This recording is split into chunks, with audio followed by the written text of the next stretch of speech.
If I could just explain, I was all ready to start recording, but unfortunately, John was too busy making omelettes to join the conversation. So I sat here on my own. You got to crack a few eggs. Got to crack a few heads if you're not careful. Hey, but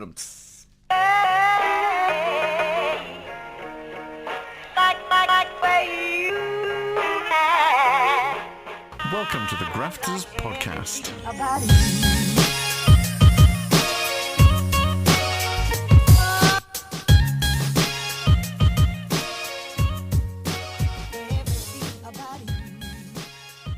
I am now recording. I am now recording too. Just to be on the safe side. 3, 2, 1. Hey, that were good. We were almost, but not quite entirely at the wrong time. We're getting better at this. Which is Gary! not bad after oh my God! Is that what you look like? I've forgotten who you Last were. The last of us didn't have hair. I still haven't. Oh, it is you then. That's all right then. Hey! Well, Good evening, John. good evening, Gary. How are you?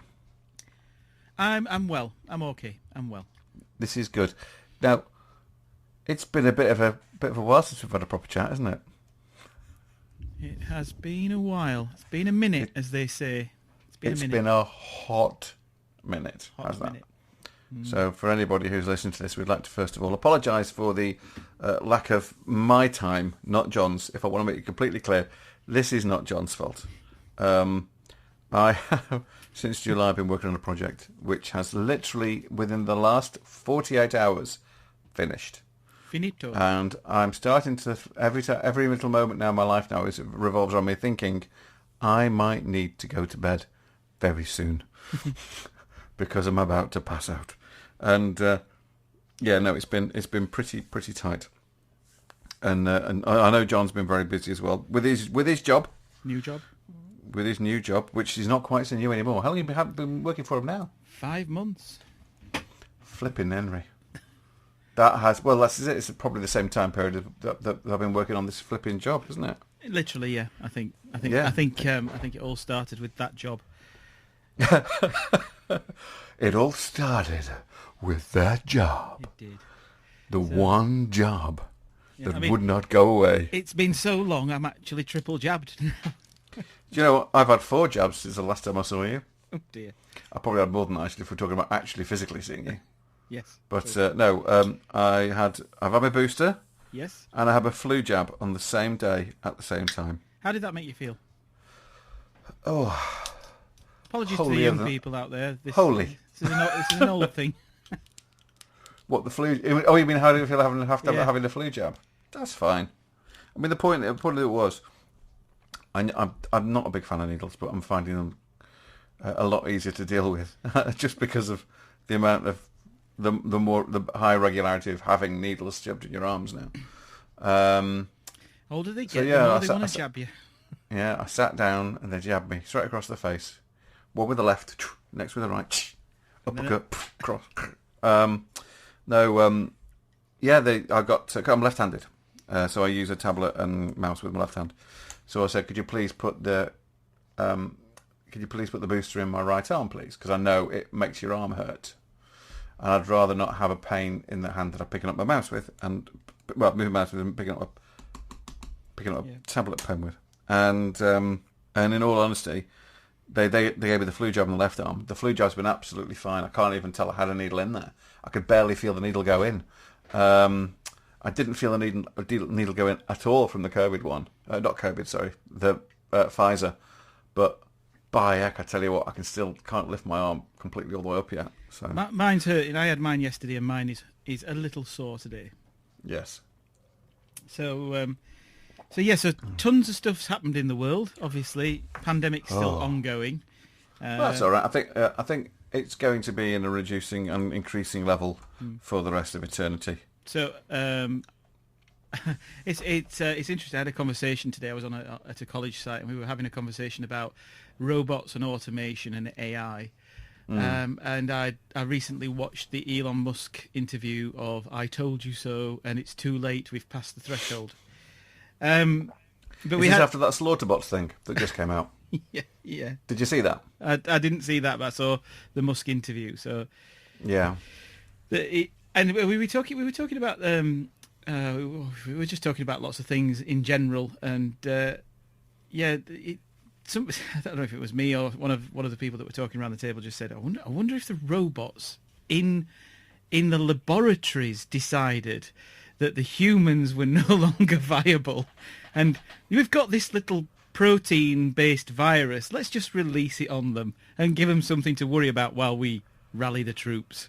Oh dear, while they start building the machines. Yes. The ones on like da-dum, da-dum, da-dum. Or hover. Da-dum, da-dum. Bum, bum, bum, bum, bum, bum, bum. Sorry. And obviously you were telling me that the new batteries are out today as well from Tesla. Well, not they're out today, but he's announced. Yeah, it's a bigger battery, and it charges better because it's not. You know how a battery works. I'm going to be slightly technical, but only now because I know. The good thing is that your iPhone will now last 24 hours with the Tesla battery. Yeah, but what about my Galaxy S10? What about that? Well, that's always lasted. That's always lasted 24 hours. This is true. Android all the way. If I don't touch it and I don't turn it on, it lasts forever. It's great. It is. It's like my mum. I mean, okay, I'm 51. My mum's 80. No, she's not. Sorry, she'll kill me. If she's 75. Yeah, no, well, she won't be listening. Give But Gary a slap. If she was, because she had me when she was 24, so she's 75. And she loves the fact that her phone battery lasts forever because she never turns the damn thing on. Oh, and speaking of phones, yeah. So batteries are definitely getting better in cars. That's a given. They haven't quite nailed the solid state one yet, although Duracell have been trying to do that since 1978. But one of these days, someone will nail the solid state battery, and then everything will be a lot quicker and a lot faster. But yes, only time will tell. Everyone, you create a solid state hard drive, but you can't create a solid state battery. Do you know? You just hate that. You know when you get a mouse, an old mouse, and you've had it sitting in a box for a while, and you open it up and you pray you haven't left batteries in there. Yeah. And you open up the back, and it looks like a salt and pepper factory all around with your batteries. It's crusted up. It's horrible. Don't like that. But apart from obviously little things like that, loads has been going on. It has. No, not the least of which is obviously the LiveLink plugin for Maya and Unreal Engine. Obviously, the most important thing out there. Nothing else matters apart from that, in my opinion. It is a nice plugin. It's wonderful. I saw it in operation, and I was just kind of like, so yes, you've built a building, and then hang on, that's really inside of UE. Oh my lord, that's incredible. It was very very surprising. I suppose that this channel has had its opinions on how that development was going in Autodesk's, or lack of, as it may have seemed for a long while, but there's clearly great movements now starting to bring it in line with, I think, the way that the world's changing to metaverse and omniverse and all things verse. Omnicron. Sorry. Well, I thought that was quite funny that we were talking about Omnicron, and it was like, well, is it Megatron? Or is it Optimus Prime? Yes. Not sure how they got there. I couldn't understand it because obviously the other ones were like Amiga and Delta and all the other things, and then suddenly you've got Omicron. Surely it would have been Amiga. Omega, absolutely would have been Omega. It should have been. Well, sorry, I call it Omega because that's the Doctor Who way of saying it. So okay. That's sorry. I'll be saying words like Zagreus next and confusing you. Wasn't the Doctor converted into an angel recently? No, I'm going to be a slight pedant here. I've just explained this. The Angels, which became part of the Division, which was run by the people from Gallifrey. I can't believe I'm saying this out loud. I'm going to carry on. I'm not stopping now. We've probably just quadrupled our listenership because you mentioned the word Gallifrey.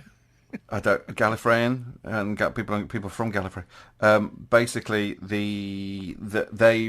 they would take anyone on to become part of Division in order to help them in their efforts to deal with problems in Time Stream, and so they've employed the angels as because they are able en masse to create a transportation device to move someone from reality into a place which is outside of the normal space, which is where Division has got a big space station which sits. So it looked like exactly everyone just sort of went, oh no, the Doctor's being turned into an angel. And actually what they were doing, they were taking the Doctor to Division, but they had to put the Doctor into a casement. Yeah, basically, yeah. So it was quite well done. Shame about the last episode, but you can't have everything. No, you can't. No, you can't. Did you watch it all? I didn't. That's why I obviously had a gap in the knowledge. Oh well, yes, true. Yeah, no, I'm. And I shan't bother watching the end of it now because I know how it ends. Obviously. How does it end? Well, they went to Division. No, that's not the end. Oh, lordy, that is so not the end. I have to say, I'm a big fan of Big Finish Audio as well. These are guys who have the license to create Doctor Who stories, and they use the actors who played the parts and everything, the ones who are still alive, of course. And they have some actors who come in who do voice acting, and they pretend to be some of the older ones. So they've got a chap who pretends to be, Pertwee, another pretends to be Troughton, and so on. And they did actually have one point. They used Tom Baker. No, not actually Tom Baker. A famous voice. What are they called? Ventriloquist? No. Oh, an impressionist. What are they called? Impressionist. Thank you. Go. A very famous John Colshaw. Came on and did some recording for them as Tom Baker, but of course now they have Tom Baker who actually does them himself. So he's actually there, Tom Baker, doing... that was Welsh, that's nothing like Tom Baker. So he actually now does some himself. This has got nothing to do with what we normally talk about. It's been a minute, as we said, and life's gone on, and we just needed to sort of get these things out of our system. True, I am a colossal sci-fi fan. Maybe we should change the podcast. We'll start talking about The Witcher, but that leads us back to games, which gets back to computers and gets us back to where we're going. Yes, and I mean, we are all things media, all things content, so it is pertinent in the end, or pertwee if we really want to go down that one. Pertinent in the end. Other major like news. Other major news. We've had Blender 3 drop. Sorry, what's Blender? Oh, it's an open source platform content creation package. Oh right, okay. I should download that. Sounds quite good. Made by the people, for the people, of the people. Does it have a constitution? It probably does, actually, doesn't it? Well, there's definitely a T-shirt. Several T-shirts. Several, yeah. I mean, what was it? And let's not forget Suzanne. The monkey. The monkey. I've seen the monkey recently turned into like molten lava and stuff, and one of her that looks like melting raw meat. It's absolutely horrible what people do to Suzanne. So Blender 3 is coming with a new refresh of geometry nodes. That's pretty awesome. I am actually staggered by it more and more. I mean, I'm only literally delving in right now, and you and I have mentioned a few people online who have been doing some splendiferous stuff. I think I was just talking about the one before, wasn't I? Oh, hang on. I'm following Erindale. Crossmind Studio. Crossmind Studio. Oh, and Erindale. Erindale, yeah. I'm on Patreon with Erindale, giving him a big up towards Patreon. If you're ever in need of someone to talk you to gently off to sleep, Erindale is definitely the one. I honestly, and it's not his fault. It's not an insult. He's got the most lovely voice to send you off into the nether. It's into the nether. Yeah, not the nether region. I'm going to say no, into the nether. You know, where you can find what is it, that netherite and the ender dragon. Yes, it's the only place I can actually understand what he's talking about. To be what, honest. me? No, Erindale. Erindale. He's a mathematician of extreme skill. Has he been involved at all in the building of this as well? I don't know. He talks about Sovichok a lot, which is obviously an add-on, wasn't it? Sovichok was an add-on that sort of built on top of geometry nodes, and it did a lot of things. And I think I think what's happening now is that the Blender dev team are releasing more and more Blender node content that's sort of superseding some of the tool sets that had been made to do what they were doing. So I think we're just going to see.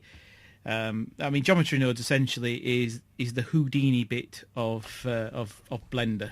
Very much so. One of the things I really love about it is it doesn't matter what piece of geometry you've got in that scene, you can build anything with geometry nodes from it. So you get a cube, and then you create a geometry node tree, and then you just basically unplug the input. Immediately your cube vanishes. And then you say, I want that actually to be a UV sphere. So you go to the mesh primitives, UV sphere, and all of a sudden your cube has become a UV sphere. And it does mean that if you use that node on any other node, you can copy that onto any other node. It doesn't matter what it is. It could be Suzanne, it could be a motor car. As long as it's one geometric model, it'll suddenly turn into a UV sphere. It's great. It does make you wonder when you can do the reverse. So you have a fabulous car that's a model, but you then propagate it all over the place. You know, there's so many opportunities and stuff you can do with it. And once they get animation into it properly, they'll be the people will be generating crowd sims with it. Well, that I suppose that takes us on to the next topic, which is Maxon. Yeah, they're cheeky beggars, aren't they? Because they've just purchased something that I thought was sacrosanct. I didn't think anyone would purchase it. You thought Pixelogic would never sell it? Well, I was praying they wouldn't. I mean, I do worry about my investment now in that piece of software and whether I will be asked at some point to ante up some more Wonga for it, some more crypto coin. Well, it'll end up being more crypto coin. Doge! Is it Doge or Dogger? I'll never know what it is. There's bloody... I nearly bought one of them non-fungible things the other day. An NFT? Yeah, I missed out. I was in the queue for one and I missed out on it. It would have a 50 quid NFT. Yeah. And I was so close to getting one. Yeah, it was one of the games companies was doing some of them, and they were releasing a flood of them, and I was like, oh God, I'll have one of them. And just gone. Oh. So no, I don't see that. I don't quite see that. But no, Maxon. It does make you wonder where they're going from where they are, because what else they own? Do they own Redshift as well? Yes, and some sort of cinema thing. Oh, is it 4-dimensional cinema? It's 4-dimensional cinema, yeah, that's it. 4-dimensional cinema. It's already on there. Look, it's Maxon plus ZBrush. ZBrush joins the Maxon family. Is it on? Is it on the main website? It's on their website now. Yeah. Oh crikey! What is? It's real. I thought it was a bad dream. Yeah, I wonder what. Redshift are on there. Cinema 4D, Redshift, Red Giant Complete. Oh, do you know? I forgot about that. That's right. Yeah. Universe. Yeah, Universe is video transitions. Yeah. Well, not just transitions. I don't know. Is that what they call it? That's what they call it. Yeah. Yeah, there's lots of little plugins in After Effects and stuff. After Effects plugins and effects and things. Well, they're filmic as well as motion graphic-y. Bit of both, really. I think. I mean, I remember you can have when you can install it and have a play with it for a while, and there are some of them that are free, but the ones that are any good are obviously the ones you really want. It's like Sapphire. Sapphire is this amazing group of plugins. Absolutely amazing group of plugins for After Effects. They have lightning fast chromatic aberration tools and blurring systems and stuff, which are just wonderful. And but it just costs so much money for it. So that's where you buy those in purely for the purpose of a job. You just rent them for the purpose of a job, and then you sort of like your license runs out. That's fine. Universe is kind of like the same sort of thing, but. No, what else? Got Cinebench, of course, which is free, isn't it? And Cineware, which is free, I guess, because it comes with After Effects, which is a small version of Cinema 4D. But I mean, I was just going on to Pixelogic's site just to have a quick look, because it says more details on the milestone. Pending regulatory approval later this month, will be joining Maxon as their software ecosystem. So. Infusion of technology and skills, making it possible for us to take the pioneering spirit to the next level after witnessing the evolution of 3D art driven by our one-of-a-kind artist community. This is true. This is very true. I mean, ZBrush is one of those ones that, you know, you're right. You just don't think anyone would ever buy it, but why would they buy it anyway? Yeah, and it got us talking, didn't it, about earlier. It got us talking about Adobe and Substance and the way that Substance have moved. I actually had a chat straight away after we were speaking in the car, because it was a long journey this morning. And Gary always said, by the end of it. Gary always says, "Are you in the car? You always ring me when you're in the car." You always do ring me in the car. You and my producer Stephen, or if Stephen rings, but me, we're never in the same car at the same time, are we, Stephen? No, you're not. You could be the same person. He always rings me when he's driving somewhere to fill me in on what he's been doing in the previous place he's been in. So I appreciate it because it means I'm always up to date. But it is like, but whenever he rings me, I always say, "You in the car?" Same as I did with you. I'm going to give a shout out to Matt Wilson, whose last day was today at Priestley College. So he moves out of academic land and he moves into the land of games and software and things. So it's all cool. He's kind of moved sideways, basically. Yes, he's got a fantastic title. I'm probably going to butcher it, but it's got global in it, so that's just awesome. I just love it. So Matt is just global. So well done, Matt, for going global. But Matt and I were talking this morning about Substance Painter, and Matt was saying, from a lecturer's point of view, or teacher's point of view, the new interface from Substance Painter and Substance Tools, looking more like Adobe Photoshop, has been brilliant for students. Yeah. It means they're learning one thing and they kind of just switch from 2D to 3D. So, you know, I suppose sometimes us old folks that are used to certain things, maybe we've just got to sometimes just, you know, chill out a bit, chill our beans and say, you know, yeah, cool, all right, you know, we did cock a snoot at the Substance joining the Adobe family, I think, with us and a few million others. It's going well. Looks like it's going well. What I would say is it would be absolutely fantastic if it became part of the Adobe Cloud Suite or of some sort. Do you know what? Wouldn't it be awesome? Like if you had... I completely agree. Yeah, I mean, maybe it needs to be tied with Photoshop or something like that, but it could be absolutely amazing. I think possibly down the line it might. Potentially right now it's about generating sales, I think, and keeping the current customers. Because if you've got to... Imagine that you've been paying for... Yeah, a subscription fee, yeah. Yeah, subscription fee for, say, Adobe, you know, the full Creative Cloud... Well, you know, the video suite, as it were, you know, so After Effects and Premiere and all that, Photoshop, Illustrator. And then you've also been paying a separate price for your Substance. If all of a sudden it got sucked into the cost of the other one, that would be great. But why would they do that when they can maximise the amount of money they can get for the time being as it being a separate subscription? But I do believe that I think further down the line they'll go, do you know what? I think we've churned that money pot quite a bit. It's overflowing. Let's just put it back and make it part of, well, not put it back, but let's just put it into Creative Suite. Yeah, you're right. There probably will be an evolution at some point where it sort of crosses over that threshold of a brand new product. But it's certainly gone in the right direction, and I really, you know, I liked Substance Painter, but I always found it a little disjointed.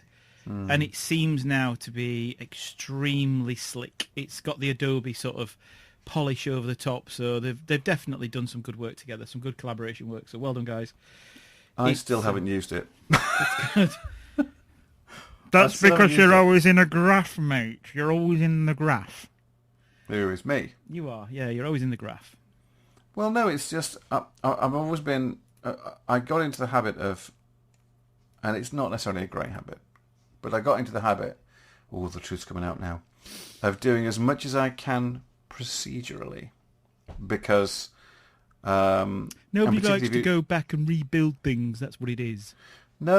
It's not that at all, because everything goes back. Everything I've ever worked on, there's been constant rebuilding. It's more in the fact that if you have something which is procedural, you can get close and close and close and close and close, and there's no issues.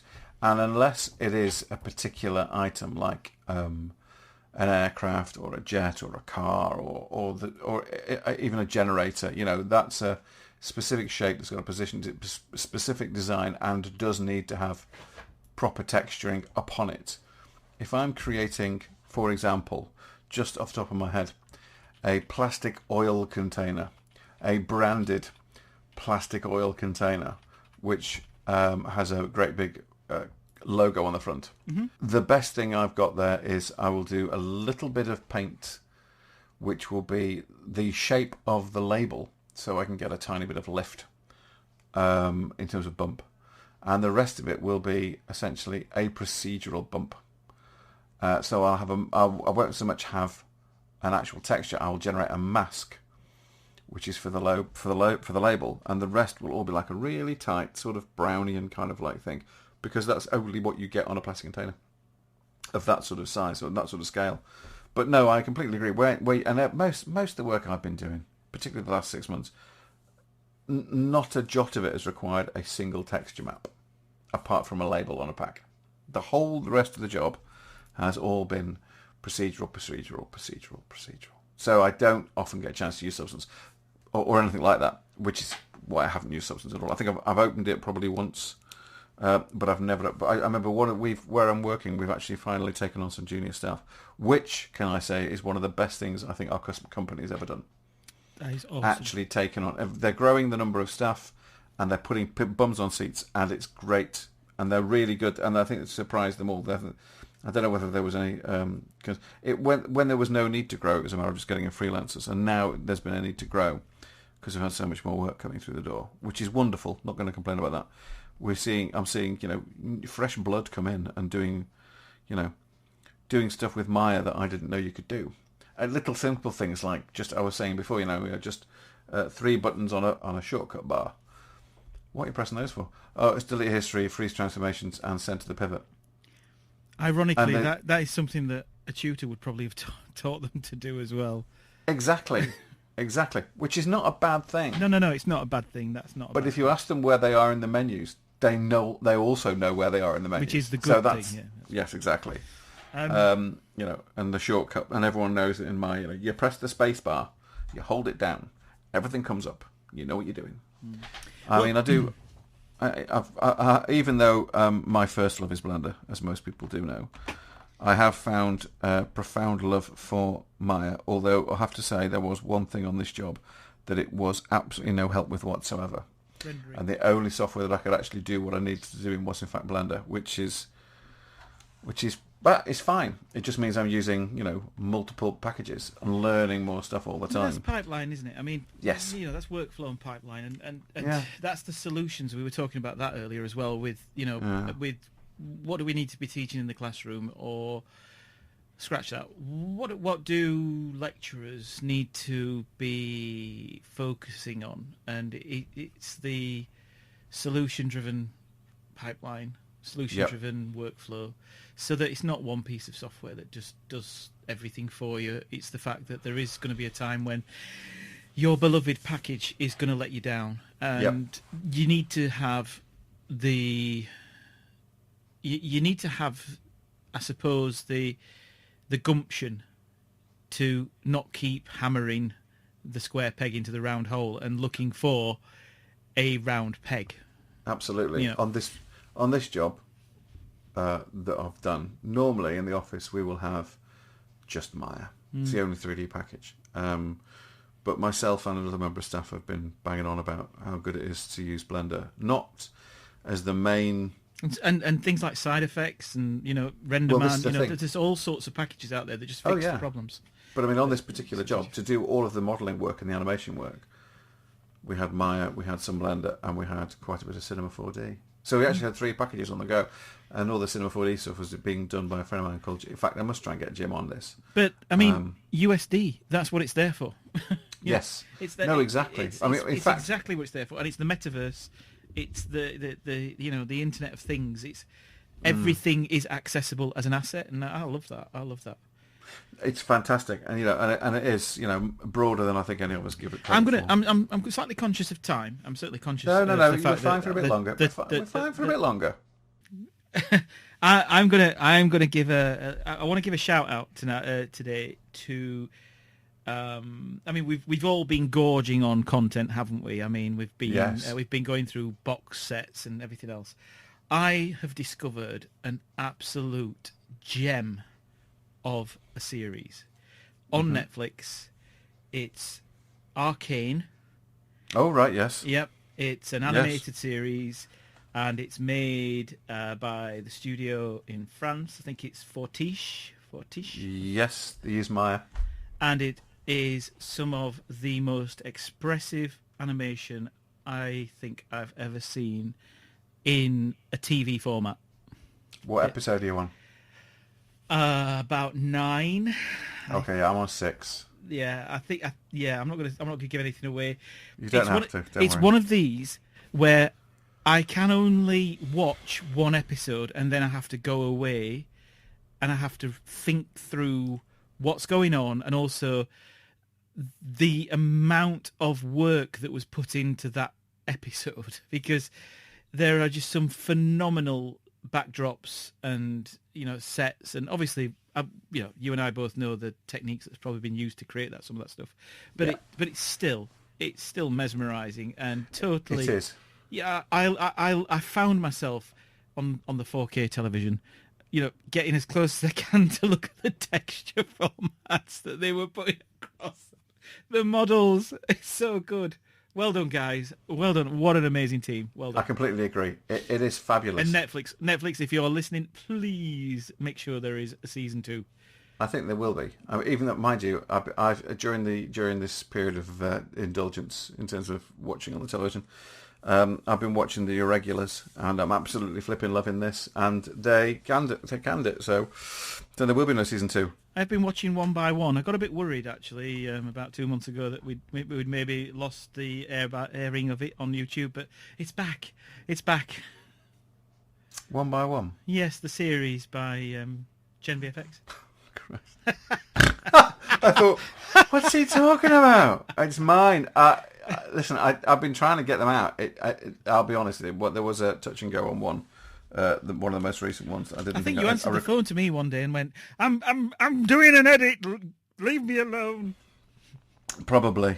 You were probably in the car though, so that's probably the reason why. Well, if I was, it was late at night. Yeah. So just thought I'd give a shout out to Fortiche and also to obviously Gen VFX. Oh, you're very nice. I've got. I think how many? Let me think. I think it's 48 videos actually of content rather than the 2 of me. That's some going, that. It is. It's not bad at all. But are we having a party at 50 of content? Possibly. I do know that I put up a link on Blender Nation to the last 2 of my series of 3 tutorials to do with the particle system. And it was the one about Boyd's, which I have to say, it did take me 4 or 5 recordings to get right. Do you know when you say that, Boyd's? Because it's so hard. All I'm now hearing in my head is who's the what's his name? The beard and the long hair, and the guy that everybody wants to be. Jesus. No. He's done all the the video comping and editing in camera. What's his name? I've forgotten his name totally. Default Cube. No. I still think it's Jesus. It probably is Jesus. I mean, he's Jesus. He did the speech at Rasputin. He did the.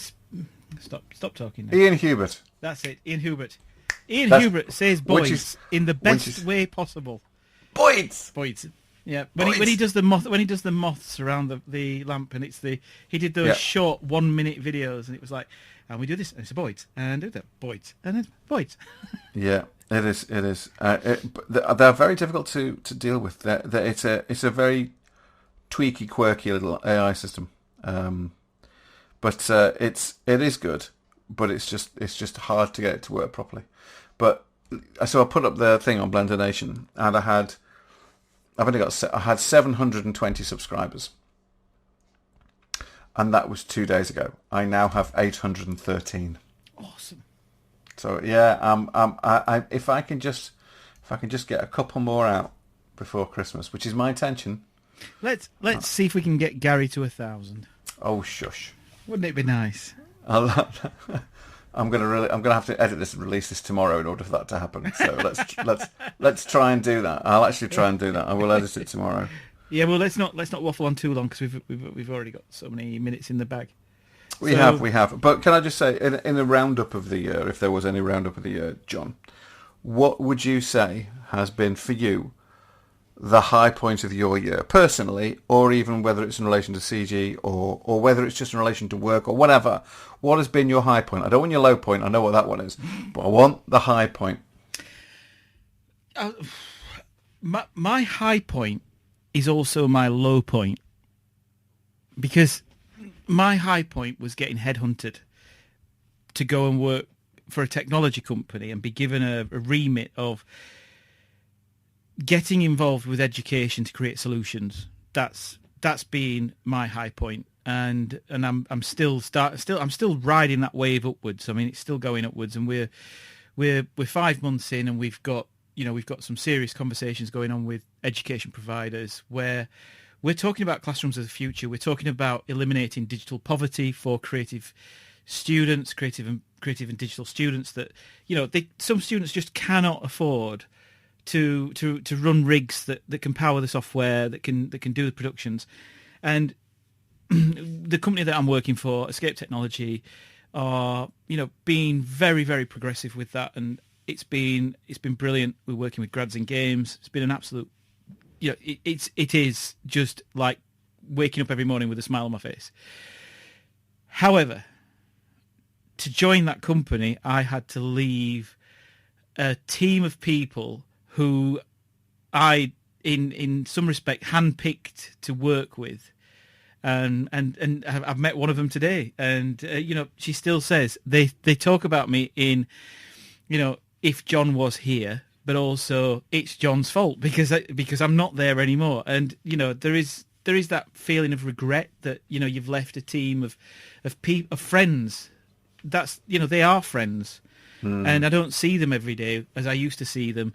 And for me, that's been the low point of the year as well, in that sense. But I think you said recently when we sort of reconnected after your job had finished, we were talking, and you said you'll be back to education.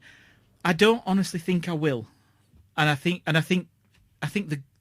the ghosts of that experience would stop me. It doesn't mean I wouldn't do something educational in the future, because I'm a pedagogical geek and freak. I love it, but yeah, I think going to an institution and working within the mechanisms of an institution, I think that's something that I have completed now, and there's other things to move on for. But yes, I regret losing my team, losing my colleagues, losing my peers as well. I had some amazing peers on my, at my directorate level that were so supportive of us and helped us through it. That those are the sort of things that I kind of miss. But I've got a fantastic, like I say, new team. They're so supportive. We're doing amazing things, and I'm looking forward to next year getting out there with some products that hopefully people might find useful for changing the way that we start to think about the delivery of creative subjects and how those move forward. Because at the end of the day, you can't do stuff on 8-year-old kit, and you can't keep buying kit that just sort of meets the minimum spec this year and is out the next year, because all that happens is student experience is depreciated, less people join those courses, and before you know it, the industry is losing out on some absolute gems of talent, like the ones that you've got now in your company. They're great. Yeah, I can see everything you said there. I understand that completely. Yeah. So reflecting that back, then, Gary, what's your high point of the year? Oh, God, blimey. What? No, you didn't think that was coming back. I didn't. Well, I mean, I wasn't thinking that far, which is a bit stupid, really. I'm trying to. It could be anything. You said it could be anything. Yeah, it's hard to pinpoint any one particular thing. I think I've been really looking forward to and I know not no word of a lie. I've been looking forward so much to Blender 3. I have because it's been, and like a lot of people, you know, over the last few years, there has been such an increase in the uptake of Blender just from like version like 2.8. People are going like, oh, this is something which we can actually put into our pipeline in some way, or this is something we can use for X, Y, or Z. Yeah. And it is kind of like, it is a Swiss Army knife. It's a jack of all trades, which means you can do everything into it. It's a jack of all trades piece of software that can be used by a master. I think that's a better way of saying it, rather than it's a jack of all trades, a master of none, because the software isn't the master. The master is who actually wields the software. Yeah, I think you're right. I think more people who are of industry have had, because they're not commuting into work anymore, they've had more available time to discover new tool sets. And that probably, it doesn't only just include Blender. There's probably other things that have been discovered. I mean, you know, we're riding a wave of of creative content expansion that's absolutely unprecedented.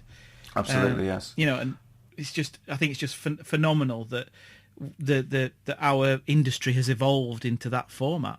Completely. I think maybe my high point. I think my honest. Please forgive me, but the biggest high point for me this year has been something I watched on Netflix. Yay! Good old Netflix. Squid Game. Oh. And I enjoyed it, but I did enjoy it with a bit of a sort of tongue-in-cheek of, you know, oh, it's good. Yeah, I love a good Korean flick. I do. You got to love a good Korean flick. Yeah. You know, doing taekwondo. We do know. We you know, taekwondo. It's Korean. I love taekwondo. I normally have man with noodles. Oh, that's your bulgogi. No, that sounds even. No. I would never eat a pair of them. Kimchi jjigae. Yeah, I know that. Say cheese. I am a big fan of Korean stuff. I've been forced into it basically by accident, with my daughter's, my eldest daughter basically discovering about BTS from K-pop. a friend, and then all the culture which seems to have like flooded into our culture. Yeah. From Korea. And then, of course, Parasite, and then you start eating kimchi, and before you know it, you know, and before you know it, you've got a very, very large part of your life which has been subsided. No, it's true, which has been subsided, and Korea has taken. Kimchi is fermented cabbage, so it's very, very, very, very addictive. It sounds horrible, and it also cleans out the system quite quickly. That's yeah. Do you know we use it in the loo to clean out the toilets as well. No, it's anything that's Korean is great. It's great. But so Squid Game was kind of like a revelation, because I don't think anyone's actually seen a proper Korean TV show before that's got them so involved in the process. And it's like it pays homage to, you know, Monk, to Edvard Munch's The Scream. You know, it pays homage to I've forgotten his name now. The guy who did all the geometric artwork with stairs and stuff. There are people screaming at me right now. Doesn't matter. It's him, and it also but it also introduces, as I say, that Korean TV stuff. I think the best part, the highlight for my year has been Korea. How's that? Yeah, not my career, although that's still a high point. But Korea, South Korea, what it's been basically chucking. It's actually called the Republic of Korea. Just to be accurate. On Thank that. you. I know that's good. But and what he said. My lowest point. So to our Korean friends that are now listening, hamna kamsida. Yeah, that's hello. Hello. Yes. And do you actually? There's a couple of English guys called Ollie and something like that on YouTube, and one of them is married to a Korean chef.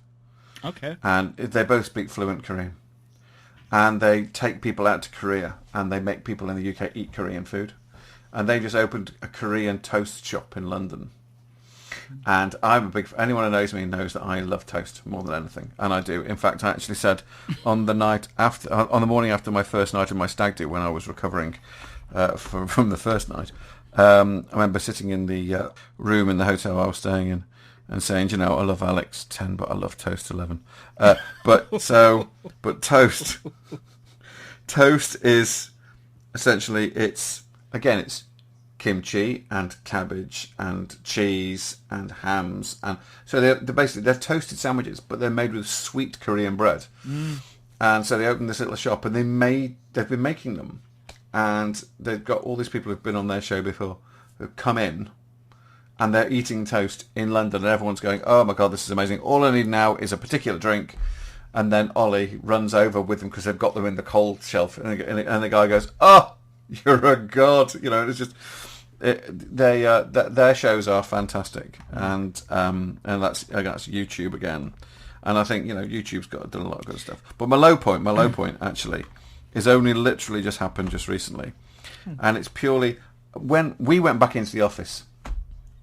That's not the low point. We went back into the office when things were fully calmed down. So about a month and a half ago, I went back into the office. So this is bottom of Delta pre-Omicron. Yes. And so we're all back in the office, slowly but surely. The last person to come in is Dave, who's the senior 3D guy. And Dave comes in. He's been there for a fortnight. Dave, the man who doesn't want to come on this podcast. Every time I try to get him, he says, "No. Come on, Dave. Come on I'll down. get him on." He'll listen to this and he'll say, "Shut up, Gary, shut up." No, so he was... We want to meet you, Gary. We want to meet you, Dave. I'm trying. Trust me. I am so trying. He will tell you. He's been back for 2 weeks. He's the last person to come back in. And the juniors, the 4 juniors we've got, all went out on the town on the Friday for a few drinks. Had a great time. None of them didn't actually get to bed till about 4 a.m. or something like that. And on the Sunday, one of them had COVID, and then one of the directors of the company also got it as well. And you're like, oh no! So of course they were immediately told. None of them were told. None of you can come in. Don't come in. And then a week later, it was like, if you can work from home, work from home. And it was just like, everyone, just go home. So we're all dialing in. Thank you, Teradici. Yes, we are using Teradici, and we've got a secure VPN as well. So, but Teradici is amazing. Teradici is amazing. No word of a lie. Listen, not a sponsor, but if they were, I would love to just pat them on the back. I actually have been doing comping over Teradici, and occasionally, yes, you'll get like a bit of swimming and a bricking in the picture. Of course you will when things are moving. But if you're working on a still image and you're just doing work on one thing, like editing a mask or something like that, it's perfect. I mean, it's perfect. Yeah. It's shocking. I've got my menu iPod, my taskbar is at the top of my screen. So my entire menu bar is at the top with all my software that I use pinned onto it. And I do the same on my computer at work. See, I'm just regular. Mine are on the bottom. I prefer mine on the top. I don't know why. I just like them on the top. On the bottom, I tend to find I have difficulty getting to the bottom of my software. And especially if it's one of those ones that hides, so when you bring your cursor down, it pops up and gets in the way. I can't be doing that. No, so I lock mine to it. So yeah, I lock mine so it's permanently on. But I like it at the top. I don't know. I think it's a hanging on to something from a Mac, maybe. I'm not sure. Anyway, the Mac was on the bottom, surely. Yeah, but I seem to remember the menu was on the top. But yes, yeah, the but I think there was something. No, anyway, I can't remember. All in all, this year for me has been a great software year, I think. Yeah, no, it's definitely been one of those wowzers for what's come out. It's a shame it didn't. This stuff didn't come out while we were all locked in our bedrooms. Yes, we could have so much fun. But listen, there's loads of fun you can have locked in your bedroom. Okay. Still only got 813 subscribers. I did wonder if I'd get another one during the course of this, but no. Doesn't matter. But actually, I tell you what, actually, there is a total up point. Because the low point was when we all had to come home. Because I'd actually got to the stage, working with people in an office was fantastic. Yeah. But the first week, after the first week, I felt really, really low. Oh. And then somebody put a comment on one of my videos. And bear with me, because I'll make this the last thing and then I'll go away. One guy said he cringed at one of my things. But it wasn't that. It was... He cringed at the fact that I wasn't explaining gravity properly. And then someone said, shut up, the guy's not here to teach you about gravity. Which was lovely, yeah. Here we go. Yeah, this is the guy. I made a little announcement as a way of explanation and apology, as you're very aware, a couple of months ago, because I've been so busy. It was very cleverly done as well, because didn't you do it with some trees? No, that was the one when I was on holiday, which I did with trees. I really enjoyed that one. And I have had a few people saying, "Are you going to make a forest then, or what?" So I think that's what geometry nodes are all for. You're exactly correct. You beat me to it. Yeah. This chap, his name is Pogo Mojo, and he wrote, "Looking forward to it. Appreciate all the great content you've created so far. It's very easy to understand in that way. Very helpful. I've been primarily watching Flip Normals for quite a long time now for Blender guidance. And while I've helped a lot with a lot of different subjects within the program, sometimes that guidance isn't always what you want exactly, which is fine. Your modified tutorials are a godsend for understanding the ins and outs of their purposes and uses. Also, the shape key tutorial was absolutely fantastic. I've never seen that before, and now I know exactly how it works, which is amazing. So just want to say thank you for the effort placed into your videos. They're very helpful, and whenever you get the time to do one, no pressure, it is always appreciated." How lovely is that? That's really nice. It is. Someone took the time to write about 10 lines. What's your mum called again? On what's that? Pogo Mojo. Right, that's enough. That's enough of that. You can't delve too deeply into that self-patting of the back, Gary. No, it wasn't that. It was the fact that I was feeling really low, and it really brought me out of it. And I sent a little message back that just said, it's very rare that I'm speechless, and it's very often that I cry, and you've just made me do both at the same time. And he did. I was so overcome by it, I just couldn't. I couldn't say. Just in case anyone doesn't realise, Gary has had quite a wide audience of his tutorials in the past. When you were doing your CG, the magazine, 3D World. Yeah. And some of those tutorials, we would make them required reading for the students. Really? Yeah. Well, yeah. Well, they were Maya. And they're published. They're published, they're published journals, so they're required reading.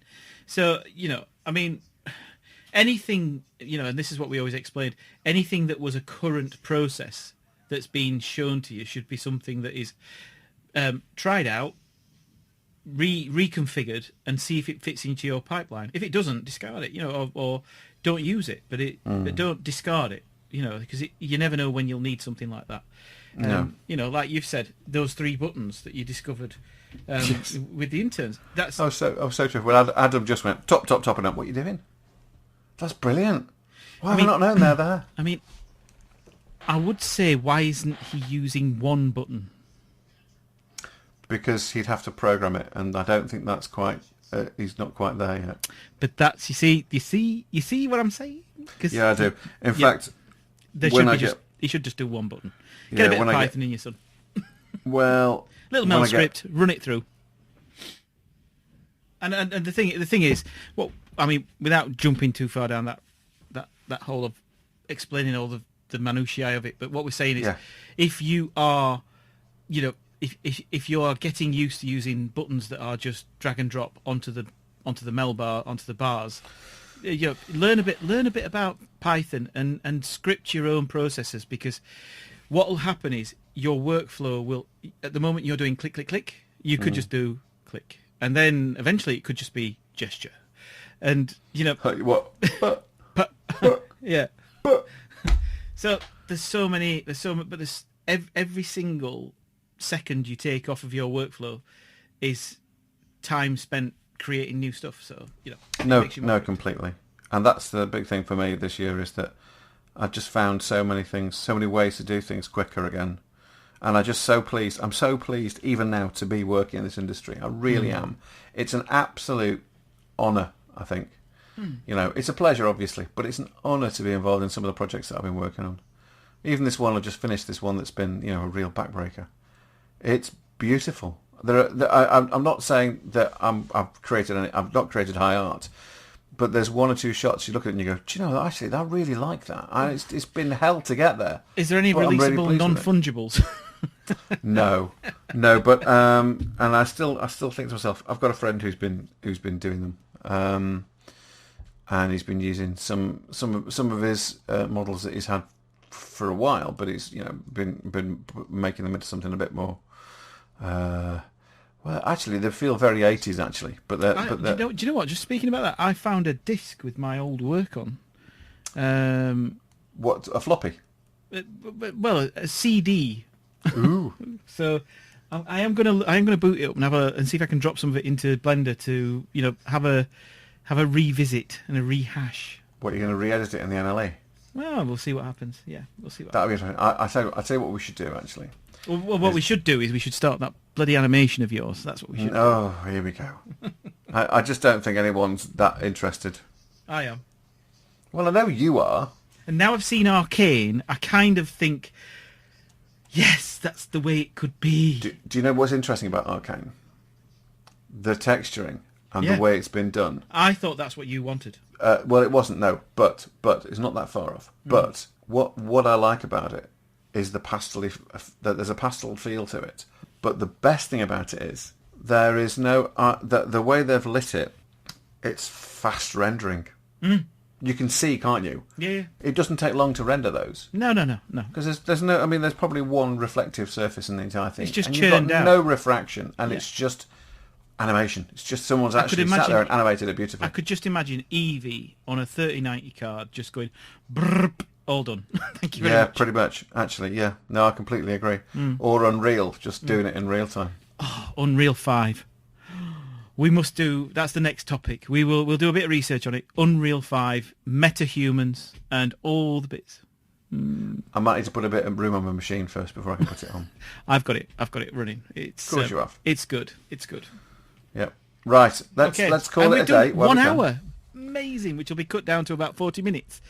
Possibly not as cut down as you think. I think there's actually been quite some good stuff in this. I think so. I think we've had a good We said nothing so stupid has to be in the beginning, but as I say, I would say give us time, but we're done. We're done. So We are. great to see you, Gary. It's lovely to see you, John. Hang on, I'm giving you a virtual hug.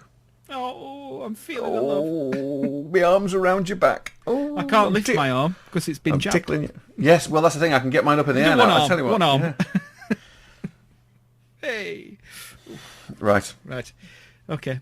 So it's good night from me, dude. It's good night from him as well.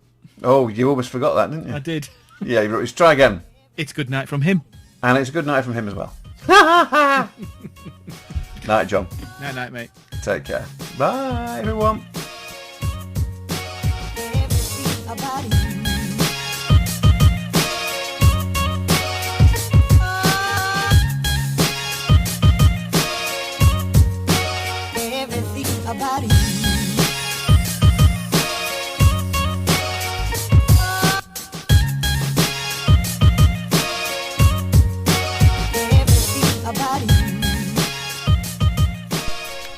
This work is licensed under a Creative Commons Attribution Non-Commercial Share-alike 4.0 International License.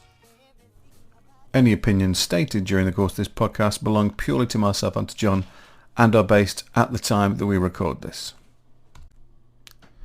The theme music is My Everything by DJ Quads.